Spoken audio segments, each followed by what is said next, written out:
না সিনেমা যেগুলো আসতেছে আপনার মানে দেলুপি মুক্তি পাইছে। এখন দেলুপি ধরেন যে এই সময় মুক্তি পাইছে, আপনি যদি হলে গিয়ে না দেখেন আপনি তখন আফসোস করবেন একটা ভালো ছবি, মানে আপনি সারা বছর সমালোচনা করতে পারবেন যে ঈদ ছাড়া কেন ছবি নাই।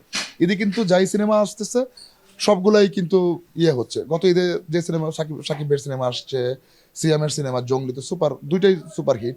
এই দুইটা যারা টিকিট না পাইছে তারা আবার উৎসব দেখছে, কিন্তু এর মধ্যে তার আগের ঈদের তখন যে চক্কর ছিল। তো সিনেমা কিন্তু আমাদের দেখে, কিন্তু ওইটা ধরেন যে আহ, ওই সিনেমাগুলো শুধু ঈদ কেন্দ্রিক হয় বলে মানুষ যায়।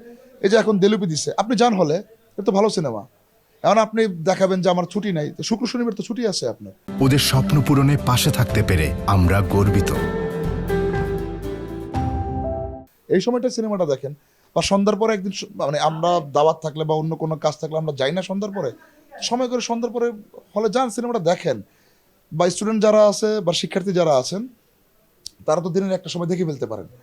তো তারপরে আমরা ওটিটির জন্য কেন ওয়েট করবো? এটা ওটিটিতে কবে আসবে তারপরে দেখবো। এই যে সিনেমাগুলো এই সময় মুক্তি পাচ্ছে, আমরা যেটা ভালো সিনেমা দেখেন, তারপরে এটা জাজ করা যাবে যে ভালো সিনেমা খারাপ সিনেমা কোনটা।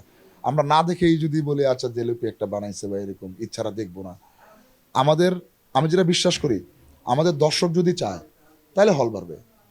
গত ঈদে যেটা হয়েছে সাকিব ভাইয়ের সিনেমা বা সিয়ামের সিনেমা, ইভেন পরে উৎসব, হলের জন্য সিনেমা চালাতে পারতেছিল না, তাই তো? এটা তো ট্রু। মানে সিনেমাগুলোর চালানোর জায়গা নাই। তো এইটা যদি এই সময় যে সিনেমাগুলো মুক্তি পাইতেছে, এই সিনেমাগুলোর সময় যদি থাকতো এই চাপটা, তাহলে হল বাড়তো। তো সমাধান হলো আমরা যদি দেখতে যাই তাহলে হল বাড়বে। হল বাড়লে আমরা যাবো, এটা ভুল। এখন তো হলের পরিবেশ মোটামুটি ঠিকঠাক হয়েছে। সিনেপ্লেক্স তো অনেক জায়গায় হয়েছে, ইভেন চিটংয়ে হয়েছে, নারায়ণগঞ্জে হয়েছে। তারপরে ধরেন যে রংপুরের ওরা একটা বানাইছে যতটুকু আমি জানি। তো ঢাকায় তো অন্তত মোটামুটি বেশ ভালো হল হয়েছে অনেকগুলা। ঢাকার বাইরেও চেষ্টা চলতেছে। তো আমাদের দেখার দেলপি কিন্তু খুলনাতে শিল্পকলা একাডেমিতে দেখানো হয়েছে। তো শিল্পকলা একাডেমির অডিটোরিয়ামগুলোর তো পরিবেশ আমরা জানি ভালো।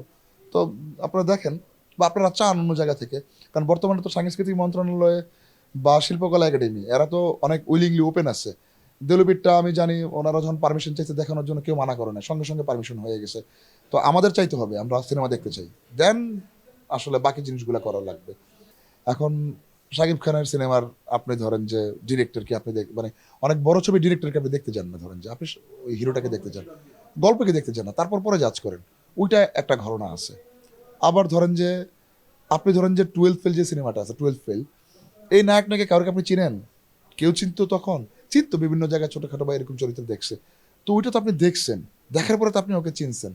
তো দর্শকই কিন্তু দর্শক, মানুষ বলে না যে পরিচালক শিল্পী তৈরি করে, পরিচালক শিল্পীকে দিয়ে অভিনয় করাইতে পারে, দর্শক আসলে একটা সুপারস্টার তৈরি করে। দর্শক যদি না দেখে আমাদের সাকিবের, তো মানুষ দেখে বলে তো সাকিব খান হয়েছে।